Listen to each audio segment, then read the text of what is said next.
morning kapwa. Ngayon po narito po tayo sa gawaan po ng mushroom kabute. Ayan, halika guys, samahan niyo po ako dito po sa Barangay Panglan. Ayan po, pakita ko sa inyo kung gaano kaganda po ang gawaan po ng kabute. Tara.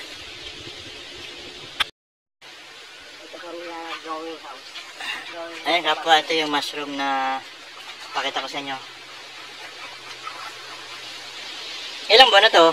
2 months na po yung hinaharbisan. Ito ay 2 months na hinaharbisan. Napakaganda po. Ayan, kita nyo guys, iliibot po tayo dito po sa Barangay Coralaw po. Iikot ko po kayo. Itong mga safe house na ito. Ito po ay may kanya-kanyang nakalagay na kabute po. Kanya-kanya po silang hawak. Dito po sila nag-aalaga. Ayan. Yan nyo guys, yung laman. Pakita ko sa inyo na ang laman po ay kabute po. Nakaayos po, nakahilera po sa may ipa po at po sila tumutubo.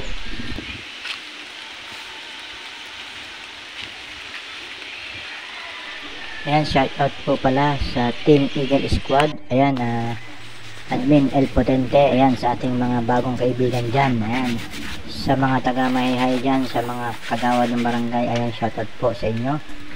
Ayan guys, kung makikita nyo, ito po yung isang station house. Ayan dito po yan pinupunlay na alagaan po yung kabuting yan.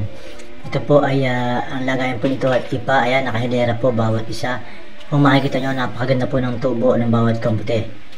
Ayan, so kapwa, huwag nyo po nga kalimutang subscribe po ang aking channel, Rainilo Mix TV, at huwag din kalimutang pindutin ang notification bell para update po kayo sa aking mga video. Tara, samahan nyo po ako.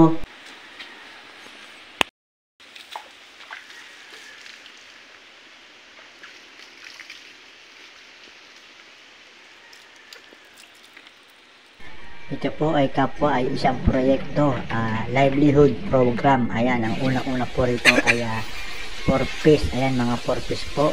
Sila po ang mga gumagawa dito. Bawat isang kubol may grupo po ng 4-piece. Kaya kung makikita nyo kapwa, napaka ganda po ng pwesto. Ayan, kapwa, nakita nyo yung pinakita ko sa inyo. Ito po yung mushroom. Ito po ay sa Barangay Coralaw po. Ang kanya-kanya po sila ditong kubo. Ang kubo pong ito ay hawak po ng 4-piece. Ayan. Palabas na po ako ng karsada at pabalik na rin po ako sa aming bahay. Ayan. Maraming salamat po. God bless po. Huwag niyo pong kalimutang pindutin ang huwag pong kalimutang i-subscribe po ang aking channel at pindutin ang notification bell para update po kayo sa aking mga video. Ayan, maraming salamat po guys.